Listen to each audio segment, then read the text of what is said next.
So this is going to be a kind of a quick review for the Hume JIT belt slide holster made for the Smith & Wesson L Frame series of revolvers.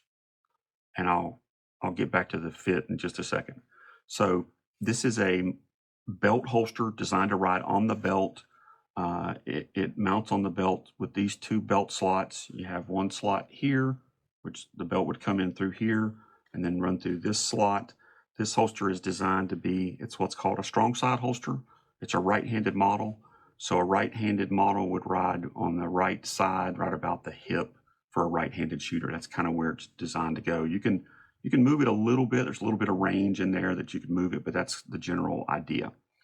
The belt slots on these are made to fit a belt up to 1.75 inches wide.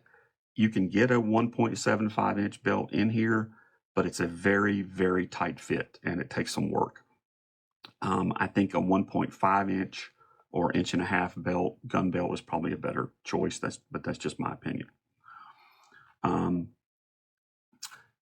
This is a slide model holster or style holster, so it has an open top and an open bottom.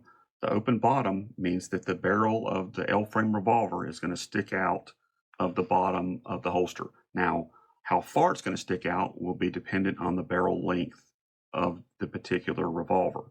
So a 2.5 inch barrel is going to come to about right there. A 3 inch is going to come to about right there, and a 4 is going to be about right there. I don't really recommend this holster style for any L frame revolver with a barrel beyond 4 inches. It starts to really kind of get cumbersome and hang down. I don't think it's a very good choice for that, but that's just my opinion. As you can see, you can look at the molding on the holster. It's made specifically for the L frame. This is made by a company called Hume. Hume's located in Miami, Oklahoma, and this holster is made in the United States. If you look on the back here, you'll see the Hume logo, and then you'll see this little designation. I don't know if you can see it. Maybe you can. It says NO7. NO is their symbol for number, and then 7 is the fit code for the L frame. So a lot of people aren't really sure. They know they've got a Smith & Wesson revolver, but they don't really know what frame size it is.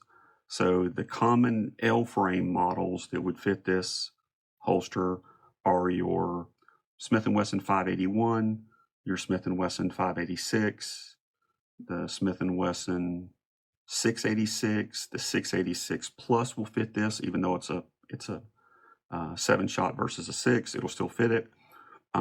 This particular model will also fit the Ruger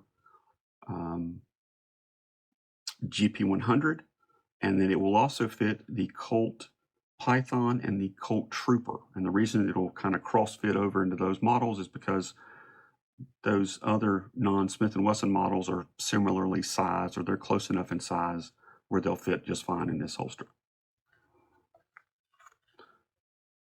These are nice little holsters. They're Hume's best-selling style, and I own a bunch of them. I definitely recommend them. I would buy one of these again with the caveat that I had a Smith & Wesson L frame revolver with a barrel length that's 4 inches or less. I wouldn't, if I had something that had a 6 inch, I probably would pass on this holster if I'm being really honest. I think that's too long of a barrel.